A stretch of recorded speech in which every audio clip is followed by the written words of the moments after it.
Hello, bienvenue sur Manzel Tizia, le podcast qui t'aide à révéler la femme confiante qui est en toi. Je suis Laetitia, coach en développement personnel et j'accompagne les femmes qui doutent d'elles-mêmes à se libérer de leurs blocages pour enfin s'épanouir pleinement. Ici, je t'offre un espace bienveillant où l'on parle de confiance en soi, de dépassement de soi, de mindset, mais également du pouvoir intérieur. À travers des épisodes inspirants, je te partage des clés concrètes, des réflexions profondes et des outils puissants issus du coaching. Mon approche, authenticité, accessibilité et surtout tournée vers l'action. Parce que je sais à quel point il est possible de transformer ses peurs en force. Si ce podcast résonne en toi, n'hésite pas à t'abonner et à me rejoindre sur mon compte Instagram. Tout est écrit en description. Alors, à tout de suite.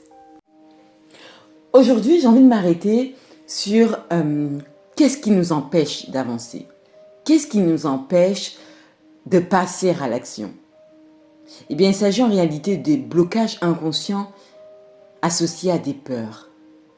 Tu sais, ces freins-là, invisibles, qui t'empêchent d'avancer, qui te donnent l'impression d'être bloqué, de tourner en rond, d'être dans une voie sans issue. Alors si tu te sens figé, paralysé par tes doutes et que tes peurs t'empêchent d'avancer, malgré tes envies et ta motivation, alors cet épisode est pour toi. Ici, je vais prendre le temps d'expliquer d'où viennent les blocages, comment les comprendre, les accepter et surtout les utiliser comme levier pour passer à l'action. Bien souvent, nos peurs et nos blocages viennent de notre passé, d'expériences marquantes, parfois et souvent, je dirais même inconscientes. Les injonctions, les traumatismes que l'on a vécus durant notre enfance s'ancrent dans nos cellules et vont laisser des traces. Par exemple, la peur de l'échec peut venir d'une enfance où l'on a été très souvent critiqué. La peur du regard des autres peut être liée à une humiliation qu'on aurait vécue. Le sentiment de ne pas être à la hauteur peut venir d'attentes trop élevées imposées par notre entourage.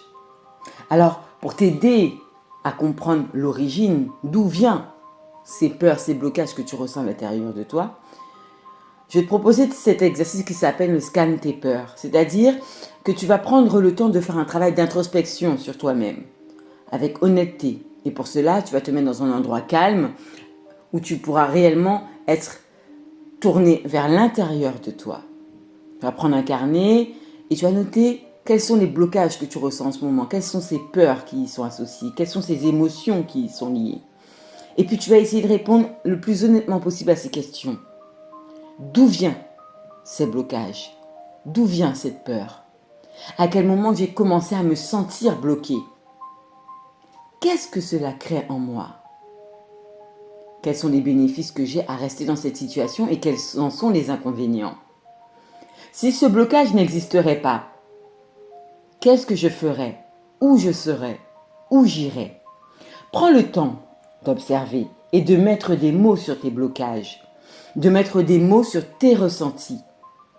Laisse remonter ce qui vient, prends le temps d'accueillir sans jugement, car cette prise de conscience, elle est essentielle si tu veux réellement voir un changement dans ta vie. On ne peut pas changer ce dont nous ne sommes pas conscients. Et oui, un blocage, c'est une résistance intérieure. C'est ce moment où, même si tu sais que quelque chose n'est pas bon pour toi, une partie de toi va s'y accrocher, va résister. Pourquoi? Eh bien, cela vient souvent d'un désir de protection. Pour être plus concrète, un blocage est une réponse émotionnelle, souvent inconsciente, face à une situation perçue comme inconfortable ou alors risquée. Cela peut provenir de la peur de l'échec, de la peur du regard des autres, ou bien d'une croyance qu'on entretient. Je ne mérite pas. Pour être aimé, je dois dire oui à tout. Ou alors, je ne suis capable de rien. Ça peut être aussi la peur de ne pas être à la hauteur, ou celle d'être rejeté. Mais c'est quoi en réalité une peur? Eh bien, la peur, c'est une émotion qui va servir à t'alerter en cas de danger. Mais parfois, La peur, eh bien, qu'est-ce qu'elle fait? Elle te fait croire qu'il y a un danger. Donc tu perçois un danger, mais qui n'est pas réel. Par exemple, tu veux lancer un projet, celui de l'écriture. Mais chaque fois que tu dois passer à l'action, chaque fois que tu dois prendre ton ordinateur, taper les mots, etc., te mettre dans des conditions pour réaliser ce projet, ben, tu as toujours une excuse. J'ai pas le temps, il faut que je fasse ci, il faut que je fasse ça. J'ai envie de te poser cette question. Quelle est la peur qui se cache derrière cette excuse? Est-ce que c'est la peur du jugement ou bien celle de ne pas être à la hauteur? Quelle est la peur cachée derrière ton incapacité à agir? Pourquoi est-ce que tu n'agis pas? Qu'est-ce que tu redoutes vraiment? Il serait intéressant que tu prennes le temps de te poser ces questions. Car ce sur quoi tu résistes persiste. L'erreur que l'on fait souvent, c'est de vouloir combattre nos peurs, les nier ou se dire qu'on est faible parce qu'on les ressent. Or, plus on lutte contre elles, plus elles prennent de la place. Alors, accepter une peur, ça veut dire quoi? Ça veut dire reconnaître qu'elle est là, qu'elle fait partie de toi.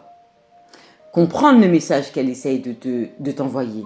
Et puis ensuite, eh bien, t'en servir. Et oui. Par exemple, imaginons que tu aies peur de parler en public, de prendre la parole en public. Comment tu fais pour accepter cette peur? Tu te dis, je dois être à l'aise immédiatement? Bien sûr que non. Au départ, tu vas te dire, ok, cette peur, elle est là pour me protéger d'un potentiel malaise social.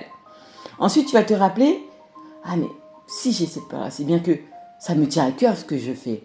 J'ai envie d'être crédible aux yeux des autres. Et puis, qu'est-ce que tu vas faire? Ben, tu vas apprendre à gérer ce stress, à gérer cette peur, au lieu de te laisser paralyser par elle. Pour cela, un outil juste exceptionnel, la pratique de la respiration consciente. Quand une peur monte, au lieu de paniquer, pense à respirer profondément. Et dis-toi, j'ai le droit d'avoir peur. Mais cette peur ne me définit pas. J'ai le droit d'avoir peur. Mais cette peur ne me définit pas. J'aime à dire et j'aime à croire que l'action est le meilleur remède à la peur. Une fois que tu as compris et accepté ton blocage, il est temps de le transformer en moteur d'action. Comment?